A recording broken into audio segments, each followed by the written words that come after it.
कृष्ण गोविंद हरे मुरारी, हे नाथ नारायण वासुदेवा। श्री हरि विष्णु की जय हो। प्रिय भक्तजनों, कैसे हैं आप सभी। मैं नीलम आप सभी का आपके अपने चैनल प्रभु भक्ति संगीत में हार्दिक स्वागत करती हूँ। धार्मिक शास्त्रों के अनुसार प्रतिदिन भगवान श्री हरि का स्मरण करने से जीवन के समस्त संकटों का नाश होता है तथा धन वैभव की प्राप्ति होती है।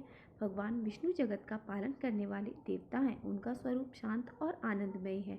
अगर प्रतिदिन कोई मंत्र ना पढ़ सके तो कम से कम किसी खास अवसर पर या जैसे एकादशी या गुरुवार के दिन हमें भगवान विष्णु का स्मरण कर ओम नमो भगवते वासुदेवाय इस मंत्र का जाप करना जरूर करना चाहिए, क्योंकि यह बहुत ही फलदायी मंत्र है।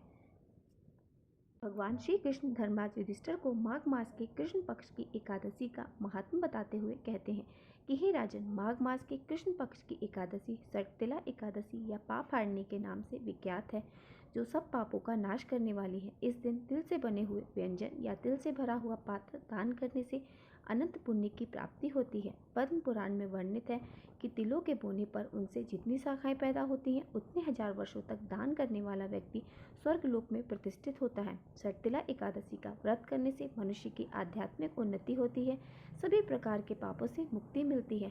जितना पुण्य कन्यादान, हजारों वर्षों की तपस्या और स्वर्णदान से मिलता है, उससे अधिक फल प्राणी को एकमात्र सटतिला एकादशी का व्रत करने से मिल जाता है। यह व्रत परिवार के विकास में सहायक होता है और मृत्यु के बाद वृत्ति को विष्णु लोक की प्राप्ति होती है। माघ मास एकादशी के दिन तिलों के 6 प्रकार से उपयोग करने के कारण इस एकादशी का नाम सटतिला एकादशी पड़ा है। इस दिन तिलों का 6 प्रकार से उपयोग करना चाहिए, जिनमें तिल से स्नान, तिल का उपटन लगाना, तिल से हवन, तिल से तर्पण, तिल का भोजन और तिलों का दान करने पर स्वर्ग की प्राप्ति होती है। इस दिन नहाने के पानी में थोड़ा सा गंगा जल और कुछ तिल के दाने मिलाकर स्नान करने से फिर भगवान विष्णु का पूजन करना चाहिए। चलिए अब आपको बताते हैं कि इस बार सटतिला एकादशी का व्रत कब रखा जाएगा, एकादशी और द्वादशी तिथि कब से कब तक रहेगी और व्रत का पारण यानी व्रत खोलने का शुभ मुहूर्त कब से कब तक रहेगा। इस बार एकादशी तिथि प्रारंभ होगी 24 जनवरी शुक्रवार को शाम को 7:26 पे और एकादशी तिथि समाप्त होगी 25 जनवरी शनिवार को रात 8:31 पर। ये इस बार 25 जनवरी दिन शनिवार को ही सटतिला एकादशी का व्रत रखेंगे और एक दिन पहले यानी शुक्रवार को 10वीं तिथि के दिन नियमों का पालन जरूर कीजिए। द्वादशी तिथि पर प्रारंभ होगी आपको 25 जनवरी शनिवार की रात को 8:31 से। इसी के साथ हरिवासर का समय भी शुरू हो जाएगा और द्वादशी तिथि समाप्त होगी 26 जनवरी रात को 8:54 पर। एकादशी तिथि यानी कि 25 जनवरी शनिवार को ब्रह्म मुहूर्त का जो समय आपको प्राप्त होगा वो 5:36 से 6:24 तक रहेगा। उसके बाद सूर्योदय जो होगा वो होगा 7:13 पर।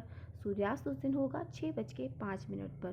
प्रातःकाल जो पूजा का शुभ मुहूर्त होगा वो होगा 5:53 से 7:13 तक और जो पूजा का जो शाम की पूजा का शुभ मुहूर्त होगा वो होगा 5:52 से लेकर 7:14 तक।